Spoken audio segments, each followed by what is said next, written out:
রাসূল আকরাম সাল্লাল্লাহু আলাইহি ওয়াসাল্লাম বলতেছেন, জমাটবদ্ধ রক্ত থেকে আল্লাহ রাব্বুল আলামিন যখন আপনাকে আমাকে বানাইলো, বানানোর পরে পেটের মধ্যে একটা প্যাকেট তৈরি করে দিলেন। প্যাকেটটা কি?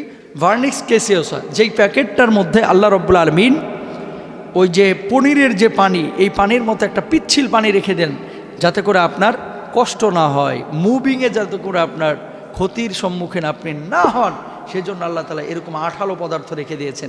এই জন্য মার পেট থেকে যখন ধাত্রীরা আপনাকে বের করে, তখন ওই প্যাকেটটা কিন্তু ছিঁড়ে ফেটে তারপরে আপনি বের হন, ওই পানিগুলোও বের হয়ে যায়। বলুন আল্লাহু আকবার। বাচ্চাটা যখন বাইর হওয়ার পরে দেখা যায় বাপে কালো মায়ে কালো, বাচ্চা গোলাপ ফুলের মতো টকটক করতেছে। সুবহানাল্লাহ বলেন। কারণ ওই জায়গাটায় সে ছিল একেবারে জার্মুক্ত, কোনো জীবাণু সেখানে অবস্থান করতে পারে নাই। আল্লাহ রাব্বুল আলামিন এরকম পরিস্থিতি ওই বাচ্চার তৈরি করে দিয়েছেন। বলুন সুবহানাল্লাহ। যখন একজন বাচ্চা পেটের মধ্যে আসে, দেখেন পরিবর্তনগুলো কিভাবে হয়। 1 থেকে 3 নাম্বার সপ্তাহ পর্যন্ত শুক্রাণু ডিম্বাণু মিলে একটা কোষে রূপান্তরিত হয়ে ভ্রূণকোষ উৎপাদন হয়, ভ্রূণকোষে পরিণত হয়। 2 নাম্বার দেখেন 4র্থ সপ্তাহে ভ্রূণ প্রক্রিয়া সম্পন্ন হয়। ভেতরের অংশ পূর্ণ ভ্রূণ এবং বাহিরের অংশ পুষ্টি সম্পন্ন হয়ে যায় সে সময়। এই সপ্তাহ থেকে শিশুর যে মস্তিষ্ক, মাথা এবং হৃৎপিণ্ড তৈরি হওয়া শুরু হয়ে যায়। বলুন সুবহানাল্লাহ। 7 এবং 8 সপ্তাহে আমাদের যে বাচ্চারা আছে, এই শিশুর মস্তিষ্ক এবং মুখমণ্ডল আগের চেয়ে কিছুটা সুগঠিত হয়। মস্তিষ্ক মানে মাথা, অবয়ব মানে হচ্ছে মুখমণ্ডল, আগের চাইতে কিছুটা সুগঠিত হয়। তারপরে ডাক্তাররা বলতেছেন 9 থেকে 11 সপ্তাহে মুখটা একটু বড় হয়, চোখটা একটু বড় হয়, আরও সুস্পষ্ট হতে থাকে, হাত পায়ের আঙ্গুলগুলো তৈরি হওয়া শুরু হয়ে যায়। আঙ্গুর ফল চেনেন না? দেখবেন কিছু আঙ্গুর থাকে বড়, কিছু আঙ্গুল থাকে একেবারে ছোট্ট ছোট্ট আঙ্গুরের পাশে। ওইরকম হাত থেকে ছোট্ট একটা আঙ্গুল বাইর হয়। সে সময় কিন্তু ওই বাচ্চাও জানে না যে আমার আঙ্গুল কোনটা। জানেন কে? এই যে আস্তে আস্তে বের হওয়া শুরু হলো। কত নম্বর সপ্তাহে? 9 থেকে 11 নম্বর সপ্তাহে। তারপরে দেখেন 10 নম্বর সপ্তাহ যখন ছিল, তখন মাথাটা গোল হওয়া শুরু হইলো। আগে কিন্তু মাথা গোল ছিল না, মাথা তৈরি হচ্ছে, মাথাটা এখন গোল হলো। ঘাড়টা একটু লম্বা হওয়া শুরু হয়েছে, গলাটা একটু আসা শুরু হয়েছে। 11 নম্বর সপ্তাহে চোখ কান এগুলো এঁটে যায়। এঁটে যাওয়া বোঝেন না, একটু ভাষা অবস্থায় ছিল। 11 নম্বর সপ্তাহে এই চোখগুলো, কানগুলো তার মাথার সঙ্গে চোখগুলোকে আল্লাহ সুবহানাহু ওয়া তাআলা মুখের উপরে একটু শক্ত করে এঁটে দেন। বলুন আল্লাহু আকবার। 11 নম্বর সপ্তাহ। 12 থেকে 14 সপ্তাহে ভ্রূণটি এবার পুরোপুরি গঠিত হয়ে যায়, হাত পাও স্পষ্ট হয়ে যায়, এখন আঙ্গুলগুলো বোঝা যায়। ইশারা কার? লজ্জাস্থান, যৌনাঙ্গ এই সময় প্রকাশিত হয়। আপনি পুরুষ হবেন না নারী হবেন সিদ্ধান্ত আগেই হয়েছে, এখন লজ্জাস্থান ফিটিং করে দেন কে?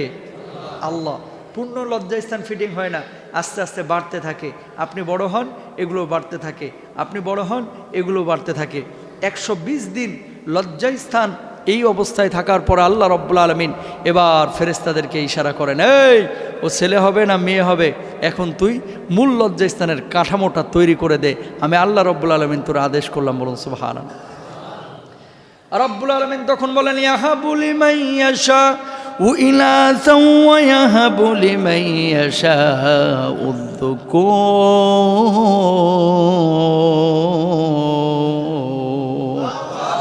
আও ইযাওয়াজুহুম যুকরানা ওয়া ইনাসা। আল্লাহ রাব্বুল আলামিন বলছেন, আমি আল্লাহ তাআলা মানুষকে ছেলে দান করি, আমি আল্লাহ রাব্বুল আলামিন মেয়ে দান করি, আবার যাকে ইচ্ছে ছেলেও দান করি মেয়েও দান করি, যাকে ইচ্ছে ছেলেও দিই না মেয়েও দিই না, বন্ধা করে রেখে দিই। ঠিক কিনা? ইশারা কার? আল্লাহ। লজ্জা স্থান তৈরি হওয়া শুরু হলো। আল্লাহ সুবহানাহু ওয়া তাআলা দেখেন 13 থেকে 14 সপ্তাহে শিশুর পেশাবটা তৈরি করে মার পেটের মধ্যেই। ওই যে মায়ের হায়েজের রক্তের সঙ্গে ছেলের সম্পর্ক, ওখান থেকে আল্লাহ রাব্বুল আলামিন শিশু ওই বাচ্চার পেটের মধ্যে পেশাব উৎপাদন শুরু করেন। বলুন সুবহানাল্লাহ। 15 থেকে 17 সপ্তাহে কঙ্কাল হাড় তৈরি হয় এবং চুলের আকার আকৃতি। এই যে চুল না হলে তো আবার টাকলা মুরাদের মতো লাগবে নাকি? চুল তৈরি হওয়া শুরু হয়। আল্লাহ রাব্বুল আলামিন চুল তৈরি করেন, কারণ কোনো বাচ্চাই চুল ছাড়া জন্ম নেয় না, হয় কম অথবা বেশি। প্রিয় ভাইরা আমার, তারপর আল্লাহ রাব্বুল আলামিন বলতেছেন কি, 18 থেকে 20 সপ্তাহে কান ও মাথা পুরোপুরি এবার আকার আকৃতি আমি আল্লাহ তাআলা দিয়ে দিই। 19 সপ্তাহে ওই যে প্যাকেটটার কথা বললাম, এই প্যাকেটটা তৈরি হয়, কারণ বাচ্চার কয়দিন পরে পৃথিবীর মুখ দেখবে, এখন তো তার আকার আকৃতি তৈরি হয়েছে। এখন যদি মা এই যে হাতের সাথে মার পেটে চামড়ার ডাইরেক্ট আঘাত লাগে, অনেক সময় মা বসে যায়, হাতটা দুমড়ায় মুচড়া যাইতে পারে, কথা বলেন না কেন, পাটা উল্টানো থাকে, মাথাটা নিচের দিকে থাকে অথবা উপরের দিকে থাকে। মা যদি রান্না করার সময় পেঁয়াজ আলু কাটার সময় অনেক সময় দেখা যাচ্ছে দৌড় দিয়ে যায় আগুন নিভাইতে, দৌড় দিয়ে যায় রান্নাঘরে পানি আনতে, দৌড় দিয়ে যায় বাথরুমে, ওই সময় দৌড়ঝাঁপ করার সময় মার পেটের সাথে চামড়ার সাথে লাইগা অনেক সময় চামড়া খসে যেতে পারে, ভেঙে যেতে পারে হাড়গোড়। এই জন্য আল্লাহ রাব্বুল আলামিন এখন বলতেছেন যে একটা প্যাকেট তৈরি করা লাগবে। কারণ কি, পানির মধ্যে যদি আপনি একটা জিনিস রাখেন, ধরেন একটা আপনি কি বলে ভারী বল রেখেছেন যেটা পানির মধ্যে ডুবেছে অথবা পানির উপরে ভাসমান আছে, ওই বলটা রাখার পরে যদি পলিথিনের মধ্যে বলটা সহ পানিটাকে আপনি রেখে দেন, অনেক সময় চাপ লাগলে বলটা যেদিকে চাপ লাগে তার উল্টা দিকে চলে যায়, ঠিক কিনা? তা আপনার ওইভাবে আল্লাহ তাআলা রেখেছে যে যেদিকে চাপ লাগে যাতে করে বাচ্চাটা উল্টা দিকে চলে যায়, যেদিকে চাপ লাগে বাচ্চাটা যাতে করে ঘষা লেগে ক্ষতিগ্রস্ত না হয়, বলুন সুবহানাল্লাহ। ইশারা কার? ইশারা কার? আল্লাহ। 20 সপ্তাহে নড়াচড়া শুরু হইল। এবার মার পেটের মধ্যে বাচ্চাটা যখন নড়ে, খেয়াল করে দেখেন, পেটের মধ্যে যখন বাচ্চাটা নড়ে, মাছ ধরেন না আপনারা পানির মধ্যে, মাছ ধরলে দেখবেন মাছটা ছটপট ছটপট ছটপট করে, হাতে কিন্তু একটা নড়াচড়ার অনুভূত হয়।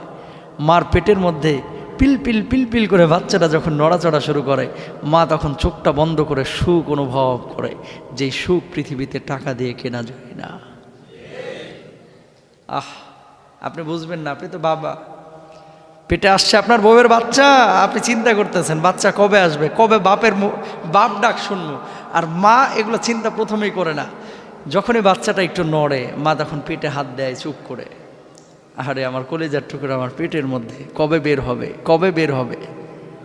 মা চিন্তা করে ও কি ছেলে নাকি মেয়ে, যদি ছেলে হয় মাদ্রাসায় পড়াবো, যদি মেয়ে হয় ওখানে পড়াবো, আর যদি 14 বছর পরে বাচ্চা হয়, আল্লাহ কোনো মতো একটা ছেলে দাও, এরা বড় আলেম বানাবো। 14 বছর পরে বাচ্চা আল্লাহ ছেলে দিছে ঠিকই, কিন্তু মাদ্রাসা তো দূরের কথা, মসজিদের মক্তব্যও একদিনও পাঠায় না। আছে না নাই? গাদ্দার এগুলো কি? গাদ্দার, বেঈমান, আল্লাহর সঙ্গে কমিটমেন্ট করে লাস্টে কি করে, এগুলো আর মানে না। প্রিয় ভাইরা আমার, এই যে নড়াচড়া শুরু হলো, মা এগুলো বোঝার পরে তখন বাচ্চাটা জন্মগ্রহণ করে। বাচ্চাটা জন্মগ্রহণ করার পরে যখন বাচ্চাটা মার সামনে নিয়ে আসা হয়, 10 মাস 10 দিনের সমস্ত যন্ত্রণা কষ্ট মা ভুলে যায়, বলুন সুবহানাল্লাহ। যেদিন মা জন্ম দেবে আপনার বাপের হাত ধরে মাপ চাইছিল যে, ও স্বামী, জানি না আজকে ফিরবো কিনা, কারণ সন্তান জন্মের সময় অনেকে মারা যায়, হয়তো বা আমিও মারা যেতে পারি, তোমার হক আদায় করতে পারি নাই, তুমি আমার মাফ করে দিও। মার কলিজার মধ্যে ধুকু ধুকু ভয়, না জানি এবার মরে যায়, না জানি এবার মরে যায়। কিন্তু মা যখন যাচ্ছেন, মা যখন গেলেন, যাওয়ার পরে দেখলেন যে না, আল্লাহ তাআলা আমারে এখন পর্যন্ত বাঁচিয়ে রেখেছেন। সন্তান জন্ম দিলেন, রক্তাক্ত হলেন, ব্যথা পেলেন, সন্তানটাকে মার সামনে নিয়ে আসা হয়, মার 10 মাসের দুঃখ যন্ত্রণা কষ্ট সব ভুলে যায় মা, বরং সুবহানাল্লাহ। মা হচ্ছে সেই মা। এরপরে দেখেন 20 সপ্তাহে নড়াচড়া শুরু হলো। 21 থেকে 23 সপ্তাহে এবার বাচ্চা ঘুম যায়, জাগারও প্রবণতা তৈরি হয়। একটা নির্দিষ্ট সময় পেটের মধ্যে সে চোখ বন্ধ করে ঘুমায়, আবার আর একটা নির্দিষ্ট সময় একটু নড়াচড়া করে, চোখটাকে খোলার চেষ্টা করে। সুবহানাল্লাহ। অক্সিজেন গ্রহণের প্রবণতা তৈরি হয়। 23 সপ্তাহে চামড়ার ভাঁজ তৈরি হয়, চামড়ার ভাঁজ, শরীরে চামড়ার ভাঁজ আছে না, এই ভাঁজগুলো তৈরি হয়। এবার রংটা গোলাপি হতে শুরু করে, তালু রেখা তৈরি হয়। 24 থেকে 26-এ মাথার চুল পূর্ণভাবে গজায় যায়। 25 সপ্তাহে বাচ্চা যদি উঁচু কোনো আওয়াজ শুনে পেটের মধ্যে চমকে ওঠে, আল্লাহু আকবার। জোরে জোরে গান শোনে না অনেকে, অথবা বজ্রধ্বনি, বিদ্যুৎ চমক, ওরকম যখন হয় বাচ্চা কিন্তু পেটের মধ্যে এরকম কাঁপে ওঠে। আল্লাহ তাআলা ওই ফিলিংস, অনুভূতি তারা দিয়ে দিয়েছে। এই জন্য নিয়ম হচ্ছে যখন 3 মাস 4 মাস হয়ে যায়, আর টেলিভিশনে আজে বাজে গান টান না শোনা, সারাক্ষণ কোরআন তেলাওয়াত শোনা, ইসলামী সঙ্গীত শোনা, আল্লাহর জিকির শোনা, এগুলো শুনলে কি হয়, বাচ্চার কানের মধ্যে ওগুলো পৌঁছায়। যখন বাচ্চাটা জন্ম নেয় তখন আল্লাহ ওয়ালা হয়ে জন্ম নেয়, বলুন সুবহানাল্লাহ। এগুলো খেয়াল রাখা চাই প্রিয় ভাইরা আমার। 26 সপ্তাহে আঙ্গুলটা পুরোপুরি এবার রেডি। এই যে আঙ্গুল, এতদিন তো ছিল ওই যে আঙ্গুরের বিচির মতো, অথবা আঙ্গুরের ছোট আঙ্গুরের পরিণত বয়সে যেরকম হয় এইরকম। আজকে আঙ্গুলগুলো 5টায় পরিণত হয়ে গেছে। তারপর আল্লাহ রাব্বুল আলামিন 29 থেকে 27 থেকে 28 সপ্তাহে পরিপাকতন্ত্র, স্নায়ুতন্ত্র, ফুসফুস এগুলো তৈরি করে দেন। 29 থেকে 31 সপ্তাহে হাড় গোড় এগুলো পুরোপুরি গঠন করে দেন, যদিও সেগুলো নরম থাকে। চোখের পাপড়িও গঠিত হয়ে যায়, প্রচুর চুল তার মাথার ওপরে চলে আসে। হাড়ের মধ্যে, আমাদের যে হাড়, হাত পায়ের হাড়ের মধ্যে মগজ আছে না, এই হাড়ের মধ্যে মগজ এই সময় আল্লাহ তাআলা ঢুকাইয়া দেন, বলুন সুবহানাল্লাহ। হাড়ের মধ্যে মগজ আল্লাহ তাআলা ঢুকাইয়া দেন। এরপর আল্লাহ রাব্বুল আলামিন 32 থেকে 37 সপ্তাহে পায়ের নখ ইত্যাদি দৃশ্যমান করান। ওপর নিচে এবার সে মুভ করতে পারে, নড়াচড়া করতে পারে, তার ওজন বাড়ে, ফুসফুস শ্বাস প্রশ্বাসের জন্য পুরোপুরি প্রস্তুত হয়ে যায়। স্তনপানের জন্য তার ঠোঁট দুইটা তৈরি হয়ে যায়, জিহ্বাটাও তৈরি হয়ে যায়। এবার আল্লাহ তাআলা 37 সপ্তাহে অথবা তার কিছু আগে পরে ফেরেশতাদেরকে বলে, এই ফেরেশতারা যা, এবার পেটের মধ্যে বার্তা নিয়ে যা ওই সন্তানের কাছে, ওর মার পেটের মধ্যে, যে তোর আর পেটের মধ্যে থাকার সময় নেই, এখন তোকে দুনিয়ার বুকে যাইতে হবে, যা পেটের মধ্যে থেকে বের হয়ে যা। আল্লাহ যখন ইশারা করে, মার পেটের মধ্যে থেকে সন্তান বের হয়ে যায়, বলুন সুবহানাল্লাহ। দেখেন, এই যে 37 সপ্তাহ শোনা যায় খুব কম, যে 37 সপ্তাহ তো 37 সপ্তাহ। বিশ্বাস করেন, এই 37টি সপ্তাহের প্রতিটা দিন, প্রতিটা মুহূর্ত একজন মা যখন পেটের মধ্যে বাচ্চাটা রেখেছে, সে চিন্তা করেছিল এই সন্তান ছেলে হবে না মেয়ে হবে। নানান রঙিন স্বপ্ন সে দেখেছে। আবার তার কলিজার মধ্যে ভয়ও ঢুকেছে যে না জানি আবার এই সন্তান দুনিয়াতে আসার সময় আমি মরে যাই। তো ভয়, শঙ্কা, স্বপ্ন এই সব কিছু মিলিয়ে একটা পরিস্থিতির মধ্য দিয়ে আল্লাহ তাআলা আপনারা দুনিয়ার মুখ দেখাইছে, বলুন সুবহানাল্লাহ। তাহলে ওই আল্লাহ রাব্বুল আলামিনের সঙ্গে গাদ্দারি বেঈমানি আপনি কেমনে করেন?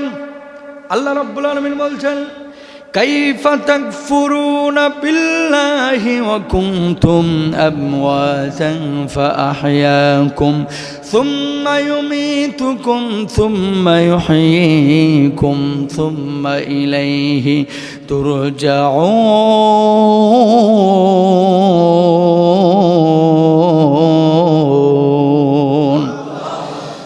আল্লাহ রাব্বুল আলামিন বললেন, ও মানুষ, কিভাবে তোমরা আল্লাহ রাব্বুল আলামিনের সঙ্গে বেঈমানি করো, কুফরি করো? তোমরা তো ছিলে মৃত, আমি আল্লাহ রাব্বুল আলামিন তোমাদেরকে জীবন দিয়েছি, আবারও আমি আল্লাহ রাব্বুল আলামিন তোমাদের মৃত্যু ঘটাবো।